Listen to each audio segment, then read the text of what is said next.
dan penyerangan terhadap kaum muslimin di Muzaffarnagar yang menyebabkan 50.000 mayoritas muslim warga Muzaffar mengungsi, 62 orang meninggal, di mana 42 orang muslim dan hanya 20 saja yang Hindu. Kita harus menuntut kepada rejim juga yang berkuasa di negeri ini agar mengambil tindakan tegas kepada Kemenlu, Kementerian Luar Negeri. Saya minta kepada Kementerian Luar Negeri untuk mengajukan nota protes keras, bahkan kalau perlu mengusir Duta Besar India dari Indonesia. Takbir. Alhamdulillah, alhamdulillahi rabbil alamin, wa bihi nasta'in ala umurid dunya waddin, wa ala alihi wa sahbihi ajmain. Rabbi shrah li sadri wa yassir li amri wahlul 'uqdatam min lisani yafqahu qawli, amma ba'd. Kaum muslimin yang dirahmati oleh Allah Subhanahu wa taala, bahwa Allah Subhanahu wa taala telah karuniakan fitrah kepada kita berupa gharizah. Dan salah satu gharizah yang ada pada diri kita adalah gharizatul baqa, naluri mempertahankan diri.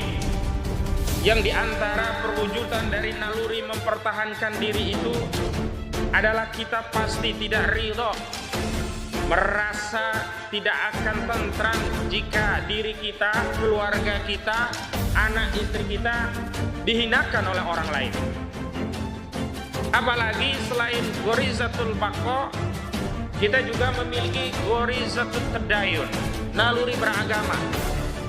Yang di dalam perwujudan naluri beragama tadi, kita dikaruniai sikap dan sifat kultus terhadap hal-hal yang memang diperintahkan oleh agama dikultuskan, yakni Allah Subhanahu wa taala, Rasulullah Muhammad sallallahu alaihi wasallam yang mulia.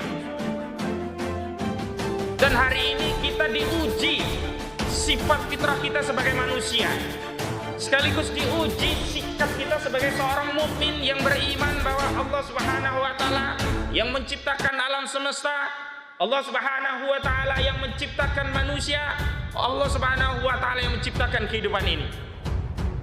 Sekaligus kita diuji apakah benar kita telah menyatakan diri sebagai umatnya Nabi sallallahu alaihi wasallam, yang di dalam setiap sholat 5 waktu kita berikrar asyhadu an la ilaha illallah wa asyhadu anna muhammadar rasulullah. Dan hari ini ujian terhadap akidah kita, naluri fitrah kita sebagai seorang muslim yang sebagaimana dikatakan oleh Imam Syafi'i, orang yang dibuat marah tapi tidak marah berarti dia sama dengan keledai. Dan hari ini yang membuat marah kita bukan karena anak kita dihina-hinakan, yang membuat marah kita bukan karena istri kita dicolek orang, yang membuat kita hina bukan karena harta kita diambil, bukan karena jabatan kita diambil, bukan karena ada penelantaran terhadap wibawa marwah dan kemuliaan keluarga besar kita, nasab kita, guru-guru kita. Tapi ini yang terjadi, bahwa hari ini kita diganggu bakok kita, diganggu naluri beragama kita, dan wajib marah kita karena ada yang hina Nabi Muhammad sallallahu alaihi wasallam. Sebagaimana viral dikabarkan media, 2 politikus India dari Bharatiya Janata Party atau BJP, ini partainya Narendra Modi, Perdana Menteri India yang terkenal kejam terhadap umat Islam, dan salah satu lagi namanya Nupur Sarmanavan dan Kumar Jindal, telah begitu lancang menghina kemuliaan Nabi Muhammad sallallahu alaihi wasallam, Ummul Mukminin Siti Aisyah radhiyallahu anha, dan bahkan Allah dihinakan melalui pelecehan terhadap Al-Quran. Yang terjadi adalah dalam satu debat televisi yang disiarkan secara langsung di India, juru bicara Bharatiya Janata Party Nupur Sarma dengan entengnya melecehkan kehidupan Nabi, di mana beliau menikahi Siti Aisyah dalam usia muda dan memberikan sematan-sematan yang secara umum ini adalah tuduhan yang mengulang, misalkan pedofilia dari yang lainnya. Dan substansi daripada statement partai Bharatiya Janata Party ini dari juru bicara tidak bisa kita pisahkan dari kebijakan Narendra Modi dan partainya, yakni Bharatiya Janata Party, yang selama ini memang represif dan anti-Islam.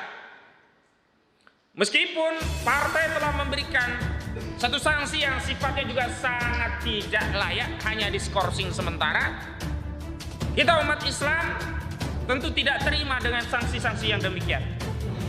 Apalagi sejarah kebijakan India di bawah kepemimpinan Perdana Menteri Narendra Modi itu sangat-sangat represif terhadap umat Islam. Sebut saja yang pertama, kekerasan dan diskriminasi terhadap kaum muslim yang pernah terjadi di Gujarat, India.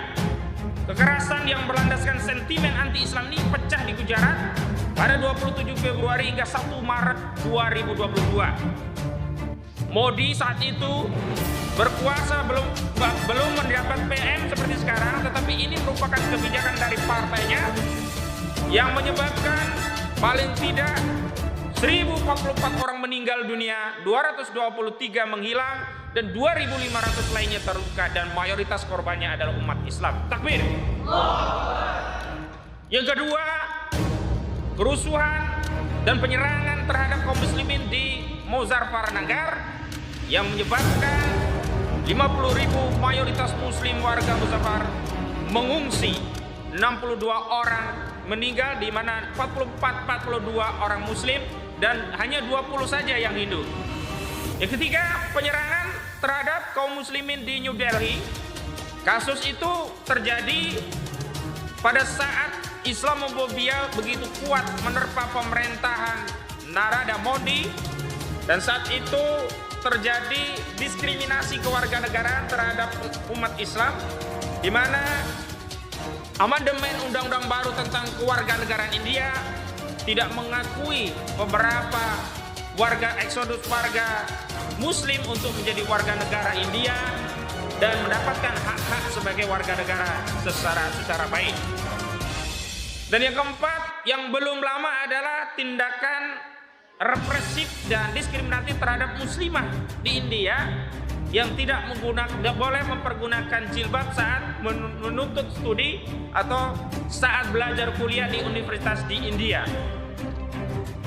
Kaum muslimin yang dimuliakan oleh Allah Subhanahu wa taala, tentu ini bukan hanya soal pernyataan dari seorang anggota dari partai Bharatiya Janata Nupur Sarma atau dari Navin Kumar Jindal. Tapi sesungguhnya posisi dari Nupur Sarma sebagai juru bicara resmi dari Partai Bharatiya Janata mengkonfirmasi inilah sikap dari partai tersebut. Adapun klarifikasi dari partai yang menyatakan bahwa pernyataan Sarma tidak atau bukanlah mewakili partai diberikan bukan karena sikap itu yang sejati, tetapi karena kritikan masyarakat, terutama dunia Islam, di mana dampaknya negara-negara di Arab Saudi, di Timur Tengah, itu melakukan seruan boikot terhadap produk-produk India. Dan inilah yang kemudian menyebabkan partainya Modi ini terpaksa harus mengklarifikasi. Karena sikap yang bisa kita baca bukanlah klarifikasi dan permintaan maaf dari partai Modi, tetapi kebijakan yang diterapkan oleh Perdana Menteri India Modi ini dan partainya Bharatiya Janata Party ini selama kekuasaannya memimpin India, di mana tindakan-tindakan represif, diskriminatif, anti-Islam begitu kencang, keras, dan itulah yang dirasakan oleh umat Islam di India. Dan perlu untuk diketahui apa yang dialami dan ditimpakan oleh orang-orang kafir kepada umat Islam bukan hanya terjadi di India. Dan pelecehan-pelecehan itu juga bukan hanya terjadi di India. Nanti akan banyak yang bisa disampaikan tentang sejarah pelecehan kepada Nabi SAW dan bagaimana penyelesaiannya. Namun yang penting buat kita adalah bahwa hari ini kita harus mengambil sikap dalam kapasitas maksimum yang kita miliki untuk membela wibawa kehormatan Nabi Muhammad SAW. Tidak boleh ada di antara kita mengambil sikap diam, memberikan keridhaan, apalagi berdalih bahwa mereka orang kafir yang tidak mengetahui apapun, kemudian kita memberikan permaafan. Tidak boleh demikian. Karena satu kejahatan, pelanggaran syariat itu tetap harus diberikan hukuman terlepas pelakunya muslim ataupun apalagi kalau dia dilakukan oleh orang-orang kafir. Dan sayangnya hari ini umat Islam ada yang keliru memberikan loyalitas wala dan pembelaannya. Di saat Nabi Shallallahu Alaihi Wasallam dihinakan, direndahkan, dilecehkan, mereka diam. Tapi begitu ada orang yang ingin meraih kekuasaan, ingin menjadi calon presiden, sibuk mereka membela. Sampai baru saja ada yang berani kemudian menganggap remeh bendera tauhid hanya demi menjaga elektabilitas pasangan capres tertentu. Ini saat naif dan sangat-sangat disayangkan. Kita kelak di akhirat akan kembali kepada Allah, bukan kembali kepada capres. Kita di akhirat kelak akan mendapatkan syafaat dari Nabi Sallallahu Alaihi Wasallam, bukan dari penguasa. Dan saya katakan kepada umat Islam, berapa banyak pengkhianatan yang dilakukan oleh penguasa, baik mereka yang sudah berkuasa atau mereka hendak meraih tahta kekuasaan, kemudian gagal meraih kekuasaan, kemudian berkhianat dan kemudian merapat pada kekuasaan, kemudian tidak mempedulikan lagi nasib dari umat Islam. Dan tidak mungkin memberikan pembelaan loyalitas kepada manusia-manusia yang serakah akan kekuasaan tapi tidak peduli terhadap urusan umat Islam. Tidak mungkin mengulangi kesalahan-kesalahan untuk yang kedua kalinya, bahkan untuk yang kesekian kalinya, dengan memberikan pengorbanan, loyalitas, bahkan pengorbanan pada tingkat yang paling tinggi, yakni kematian, hanya demi untuk membela orang tertentu, individu tertentu, tokoh tertentu. Hanya Islam yang layak diberikan pembelaan. Hanya Rasulullah yang semestinya kita harus tindak cepat untuk melakukan tindakan kepada orang-orang yang telah melakukan penistaan terhadap beliau. Dan hari ini mudah-mudahan melalui forum yang mulia ini, kita beberapa advokat, tokoh dan ulama di Jabodetabek ini bisa memberikan pengguguran kewajiban kifayah sebagai kewajiban dakwah. Tetapi silahkan bagi siapapun yang merasa punya kewajiban yang lain untuk mengambil tindakan yang sama, segera memberikan pembelaan kepada Nabi Shallallahu Alaihi Wasallam sesuai dengan kapasitas dan kemampuan dan sesuai dengan keadaannya masing-masing. Saya ingin tegaskan bahwa apa yang terjadi di India ini sebenarnya juga terjadi di negeri ini, bahkan di negeri-negeri kaum muslimin lainnya. Saya masih ingat pada 2016 yang lalu, seorang calon kepala daerah di Provinsi DKI Jakarta begitu mudahnya melecehkan Al-Quran, begitu mudahnya mengatakan umat Islam jangan mau dibodoh-bodohin oleh ayat Al-Quran.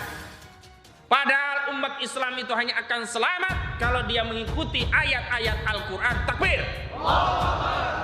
Bahkan tidak ada satupun yang bisa memberikan jaminan jika umat Islam ini hanya tunduk taat pada ayat konstitusi, sementara ayat konstitusi itu mengangkangi ayat Al-Quran.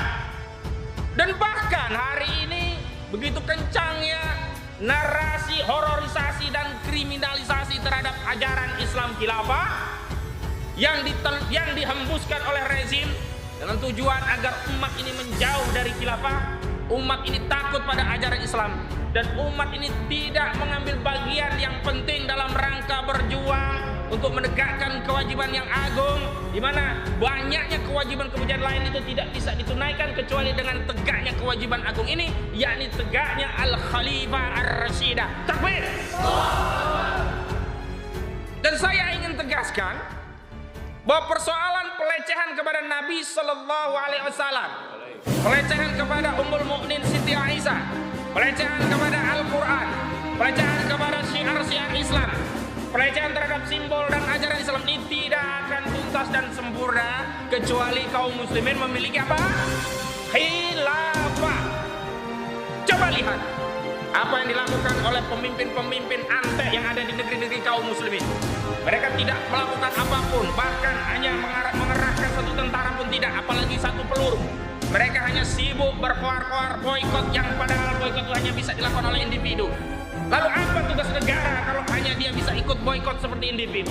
Dan pada saat yang sama mereka tidak mengambil tindakan tegas dengan memutus hubungan diplomatik kepada India, mengusir duta besar Indonesia dari negeri kaum muslimin, sampai otoritas India meminta maaf secara terbuka, dan sampai otoritas India menyatakan tidak akan mengulangi perbuatan itu untuk lain kalinya. Takbir.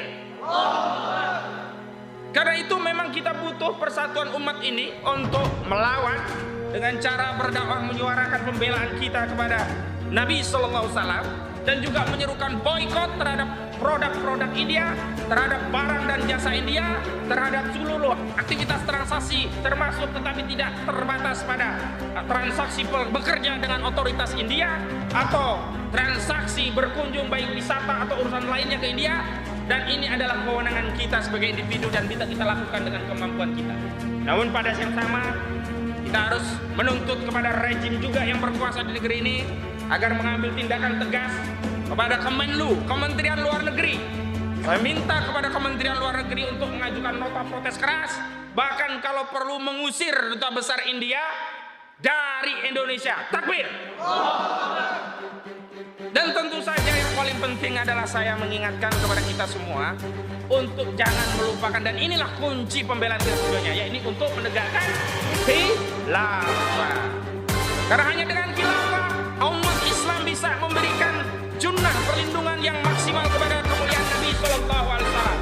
Karena hanya dengan khilafah kaum muslimin bisa dikonsolidasi, bisa menyatukan seluruh kekuatan umat Islam untuk mengirimkan tentara-tentara untuk membungkam mulut-mulut busuk orang-orang kafir di India. Takbir.